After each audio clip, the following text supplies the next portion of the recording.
and welcome to Asia Gaming Brief's face-to-face series. Today I'm talking with Ruchir Desai. He's a fund manager with Asia Frontier Capital.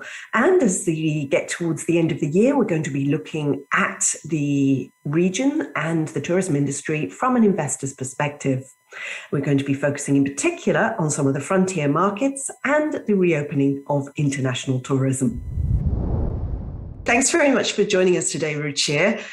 We wanted, as we came to the end of what's been quite another difficult year, just to take a look from an investment perspective as to what's been going on around Asia, and in particular in some of the more emerging frontier markets, which is your speciality. So do we still have bargains out there? Is recovery underway? What's the general impression? Well, actually, if you look at what's happened in Asia over the past year, in terms of stock market performance, at least it's been kind of a mixed bag. Asian frontier markets actually have done exceedingly well so far this year. Some of them are commodity exporters like Mongolia and Kazakhstan. They completely outperformed the market. In fact, Mongolia has been the best performing market globally this year. And also you have the other markets which are structurally strong stories like Bangladesh and Vietnam, which have also done very well, also amongst the best performing markets globally this year. And then on the other side, probably you have some of the markets which have not done so well, for example, some of the ASEAN markets like Thailand, Indonesia, Philippines, and also China has not done so well. So it's been pretty mixed, but overall, I would say it's broadly been a strong recovery across especially Asian frontier markets in terms of economic recovery, in terms of exports, and also in terms of the industrial production, in terms of those economic metrics. They've all bounced back pretty strongly. Which would be your top three markets? But actually, if you look at probably not just into 2022, I would say more longer term with a 3 to 5 year approach, I would probably pick Bangladesh, Uzbekistan, and Vietnam as my top three picks, just because their fundamentals are very strong. They went into the pandemic on a very strong, macroeconomic position in terms of just the debt levels, overall debt levels for the country, and also they're coming out much stronger. For example, exports for Bangladesh and Vietnam are growing very strongly. GDP growth will be more than 6% next year. They have a large young population with rising income levels, and also Uzbekistan again went into the pandemic on a very strong footing, coming out on a strong way as well. Will do 6% plus GDP growth. Very strong reform story over here.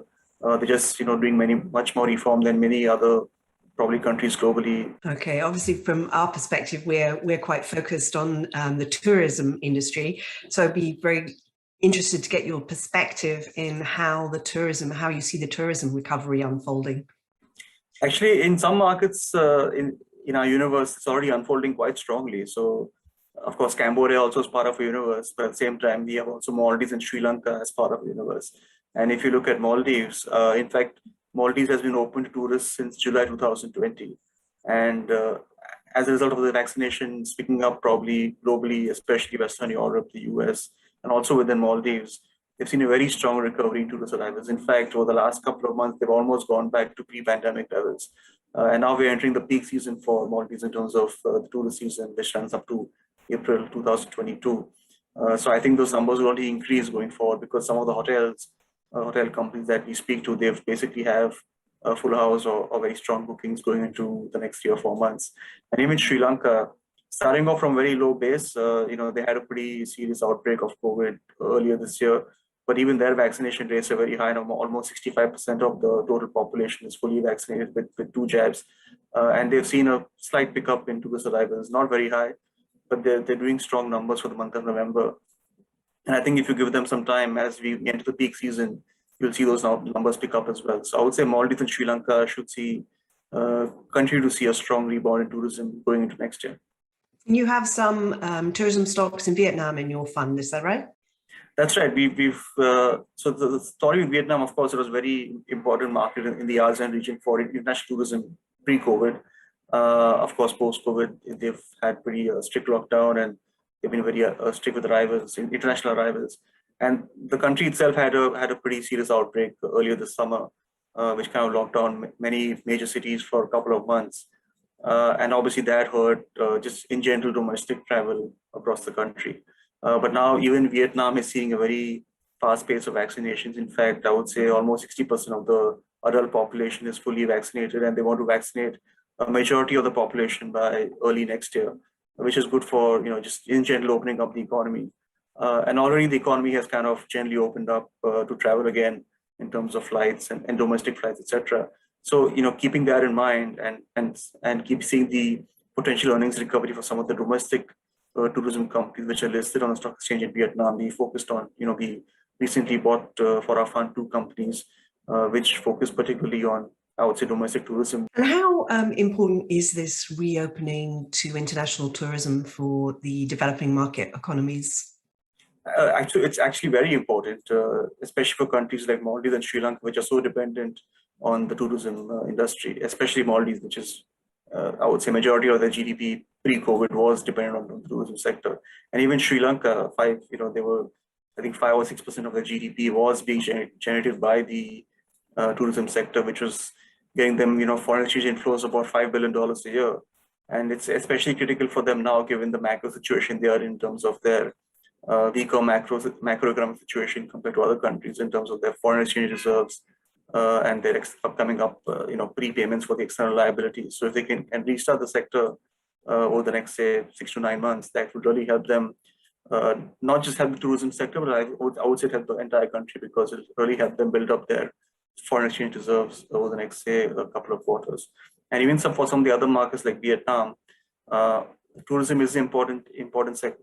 Is and was an important sector for the economy, but it is not that much dependent on the tourism sector, because they have also other parts of the economy which has helped them over the past 12 to 18 months during the pandemic in terms of manufacturing, in terms of other services as well as exports. So it's important for Vietnam, but I would say for the other markets like, say, Maldives, Sri Lanka, and Cambodia, it's critical that this year reopening over the, say, next 12 months or so.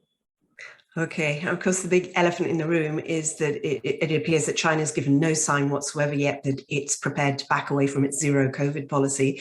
So how are these resorts and countries going to cope without the Chinese tourism spend? Because that was a very big part of most of Asian jurisdictions' tourism before the pandemic. Yes, you're right. I mean, Chinese tourists were a very important source market for, I would say, a large part of the tourism industry globally, especially in Asia, in this part of the world, in the ASEAN markets. So yes, I mean, countries like Cambodia, Thailand, Vietnam, which were very dependent on Chinese tourists pre-pandemic, would probably face a slow recovery compared to some of the other markets, because they were so dependent on the Chinese market. But at least if they reopen it'll give them some momentum in terms of getting their industry restarted. But yes, the recovery which one would expect if China would be open, that would not be there in the event that China keeps the border closed, say, over the next 12 months or so. But for the other markets, say, for example, Maldives and Sri Lanka, China was an important market, but the tourism sector in these countries was more diversified from a tourist arrival perspective. So Maldives and Sri Lanka, they get a large part of the tourists from Western Europe, especially the UK, Germany, also Russia, and also some countries like Kazakhstan as well, and also India. India is a very important source market for both Maldives and Sri Lanka. On the macro level, another topic that's been in the headlines a lot lately, of course, is rising inflation. Do you see that as a concern in any of the Asian jurisdictions in terms of we've hit the tipping point where it's going to start affecting consumer spending? Well, I mean, from a tourism industry perspective, for the countries which are focused on tourism or depend on tourism, the inflation which is occurring, say, for example, in Sri Lanka, the numbers are just out, which are pretty high for the month of October, about 8%. That would affect more from the domestic consumption point of view. But these countries don't really depend so much on historically have not depended so much on the domestic tourists for their tourism sector. It's more the international tourists who come and actually spend the US dollars in their country. So I would say it's more dependent as to how the macroeconomic situation is in, say, in the UK or the US or Western Europe or Russia, which really has an impact on the tourism sector in some of these markets. Right. I think we're seeing high inflation in the European markets too, are we not?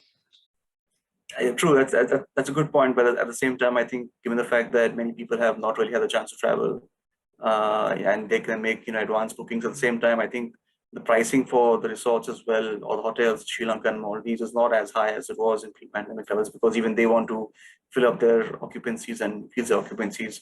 So at least they can at least break even then, instead of having losses. So at the same time, though inflation picks up, say North America or Europe, you are getting probably better deals in some of the resorts in Maldives and Sri Lanka compared to, say, 2018 and 2019. Does that go for Vietnam as well? Or is this a more general trend where resorts have not managed to get their pricing power back yet? Yeah, I think in Vietnam, I mean, I think given the fact that they're just coming out of a pretty strict lockdown, international tourism has still not really picked up over there, because the border controls are still pretty strict. So they could start. They're looking to start, some pilot programs in terms of getting some small number of international tourists into the country, I think in the next couple of months, especially from the first quarter of next year. Great. Thank you very much, Ruchir. That's absolutely great. Thank you. Very nice talking to you, and thanks for having me. Thank you for joining us today. Please join us every Friday for Asia Gaming Briefs face-to-face series with thought leaders in Asia's gaming industry.